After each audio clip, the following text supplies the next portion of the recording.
anything that's normal, and not just the physical feats and the plays.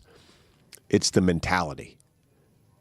He is, again, I believe I saw the other day, he's a billionaire. And he's playing on the second night of a back-to-back at 40 after 22 years with every frickin' record and every accolade. And the kids will say that I'm glazing him. He's one of the greatest competitors.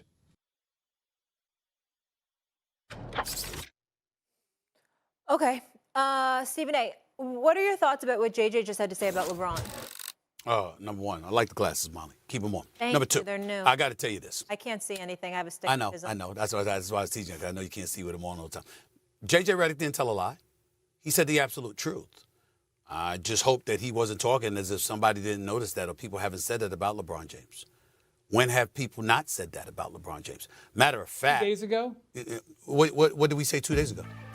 What did we miss? What did we say 2 days ago? Everybody was on him for not playing in the All-Star game. And, time out. JJ's just pointing out that Two things could be true.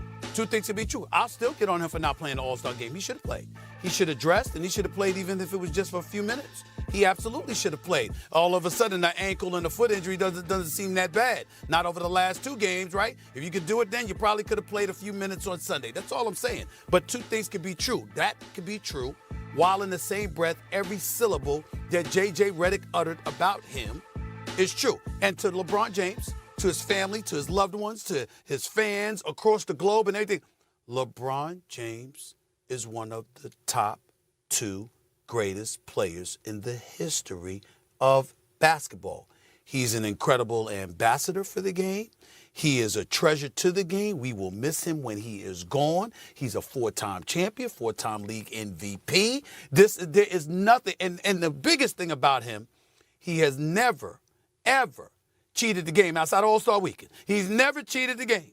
Never cheated the game. Because, I blame him for the slam dunk contest. I will forever blame him for the slam dunk contest. But he has never cheated the game, okay, outside of All-Star Weekend in his career. And his conditioning to show up and to be in the condition and to take care of himself the way that he does. When I throw that ticker on the bottom, on the lower third of the show, when I talk about great father, great husband, great entrepreneur, great businessman, great actor, all of this other stuff, because I want to make sure that I get everything in there. I'm joking about it, but I'm also serious. Like, I'm not lying about those things. He was great at all of it. That movie Trainwreck, he was fantastic in that movie. He really was. I'm just looking at him, and the guy has done so many, many great things. Don't think for 1 second that J.J. Redick was saying something the world doesn't know or shouldn't know. This is one of the greatest players in NBA history, top 2 all time as far as I'm concerned. And even with all of that, look at it. You see that? Great husband, great father, great generous philanthropist, all of this stuff. It all applies. We're not lying about it. He's that great. So JJ wasn't lying. He was absolutely accurate with what he said. But here's the last part, and I'll give it to you, Wendy. People are going to have to learn this. Your story in its completion is told when it's over. While you're in the midst of it all, it comes with scrutiny. Why do I say that, Wendy? Because I'm a soap opera guy. And I always use this analogy. If you watch Young and the Restless, you're watching Victor Newman. If you're watching General Hospital, you're watching Sonny Corinthos. They've been shot, they've been stabbed, they've been pushed down the stairs. The car crashes, everything like that. Guess what, Wendy? They're going to live. They're going to live, Wendy. They're the stars of the show. Trust you me. They're not going to die off, Wendy. But it doesn't stop us from telling the story. And the sooner people recognize that, the better off they'll be. The story is always being told while it's ongoing. People have to accept that. The reason that JJ went on this parade of compliments was because LeBron got ripped after starting in the All-Star game for 20 consecutive years, winning multiple MVPs, being the captain. He got destroyed for not playing because his foot was hurting him. So that's why JJ did it, because he's tired of hearing everybody complain about him. He played 21 minutes in the second half Played the last 15 minutes without coming out on Wednesday night. They lose. They fly to Portland. They get it at 3 o'clock. He comes in and has 40 points on the second night of a back-to-back in the game the Lakers needed to win. That was really what he was doing. He was just giving him his flowers because he played his butt off on a night when nobody really expected him to play. That's the bottom line. Got it. Well, but do you think it helped that he was able to rest that All-Star break when some other players weren't? Of course it helped. Yeah. Well, I will say this also. It's not that LeBron James missed. You got to believe that most people don't believe it was the foot and ankle injury. And certainly his performance last night and playing back-to-back games didn't add legitimacy to the claim that he couldn't go Sunday. Okay, so let's get that out the way. So why was this skepticism? Because there's a lot of people out there that believe the change in the format turned a lot of folks off, especially a guy like LeBron, and he didn't want to be a participant in it. So he found an excuse to bow out of it. I don't blame him Whether for that. that's true or not, I don't know that. But but people are saying that. Yeah. And look, the second 40-point game for LeBron since turning 40, that's more than the rest of the NBA. I just mentioned Michael Jordan. That's pretty good company for him. Overall, it's the 79th career 40-point game, tying it with Allen Iverson for sixth most in NBA history. Back for some basketball conversation. Yes, Damian Woody's going to hang out for this. Tim McMahon, Tim Bontemps. I want to zoom out before we zoom in, Brian Windhorst. How do you put into perspective what we're seeing night to night from a 40-year-old LeBron James? Well, there's a lot of people, including LeBron, who just make an assumption at times that his career is near the end. And I'm not seeing much deterioration. And if you look at what he's done just since his 40th birthday on December 30th, he's averaging 26 points, 9 rebounds, 8 assists, shooting 54% from the field, 44% from 3.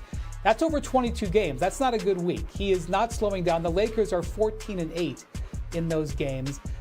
He has been absolutely awesome since his 40th birthday. And look, I know Luka is the story of the Lakers both now and into the future, but LeBron is also playing fantastic basketball. We should recognize that as well. Yeah, he showed it again last night. It's funny he mentioned that, Tim Bontemps, when we look into the future of the Luka trade, but we are all going to focus on the present because it was just done. People think maybe this could be the catalyst to put them on a run. But why is that the wrong way to look at the Luka-LeBron situation right now, which is in the present? Well, you look at this team, and they've got Luka Doncic, LeBron James, and Austin Reeves, all guys who need to have the ball together to be successful, right? And you have 3 guys who need to have the ball that much. There's going to be diminishing returns. That's why we've seen when one of those guys isn't playing, the other 2 look really good, right? Because ultimately, it's hard to have all of 3 of them firing on all cylinders all at the same time.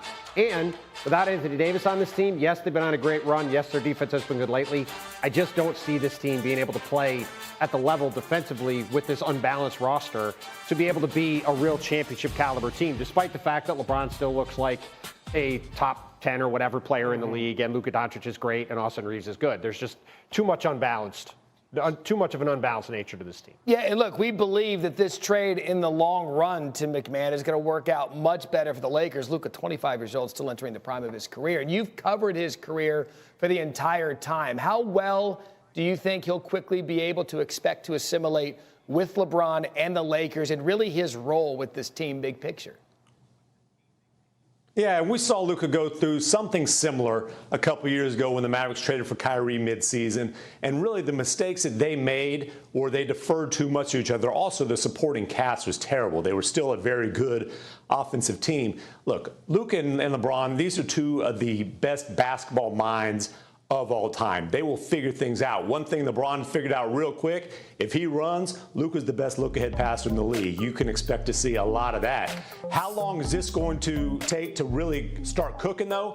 That depends on when Luka Doncic gets back to being at the level that we've been accustomed to seeing from him. This is basically an early preseason stage for him, coming off the 4th calf strain he's had in a 2.5-year span, the longest absence that he's had. It's going to take him a little while to get his legs under him. Once that happens, the fit with LeBron will not be the problem for the Lakers. Yeah, and look, they've only been on the court together just 3 times. They're 1-2 with Luka Doncic on the court. So you're wondering, when are we going to be able to see this chemistry form itself in the back half of the season? I love that Woody's here because I want to get a fan's perspective, right? You're going to be the voice of the Lakers fan. Big picture, it hasn't been great since Luka, but LeBron still looks good. What are you feeling as the resident Lakers fan here on the set? that we're on two different timelines. You know, when you make, that was the first thing I thought about when they made the trade for Luka Doncic. It's like, okay, we have the here and now with LeBron, but clearly as a